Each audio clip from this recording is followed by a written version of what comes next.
Let's move on now to the national broadsheet, because I think the one thing that is dominating everyone's brains at this point in time is the floods. Hit the RBA with new inflation shock. The New South Wales floods disaster has endangered $1 billion in produce, threatening a new shock to food prices as the Reserve Bank weighs a 0.5% point rise in official interest rates on Tuesday to tame rising inflation. As farmers warned that the latest floods in Sydney's agricultural basin would keep the price of vegetables high for weeks. On top of elevated energy and fuel costs, new economic figures showed that jobs and housing markets remained robust.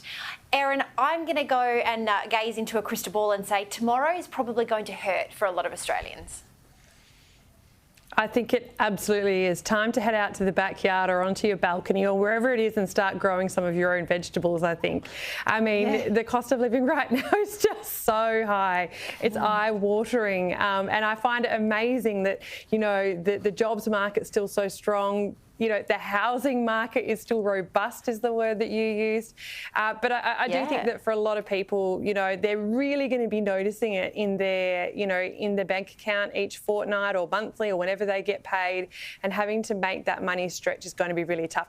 Even tonight, I was thinking, oh, I really want to make something healthy for dinner, but it was so much cheaper to go down the road actually and pick up a ramen for $12 or whatever it was than to go out and buy vegetables and make dinner at home. So, you know, I mean, I think I was being lazy more than anything, but the price definitely makes you wonder. I've got to spend 60 odd bucks at the shop and go out and get a, you know, a nice warm soup on a cold winter's night in Melbourne. Well, and you're still contributing to the economy, specifically the food and beverage economy in Melbourne. So good on you.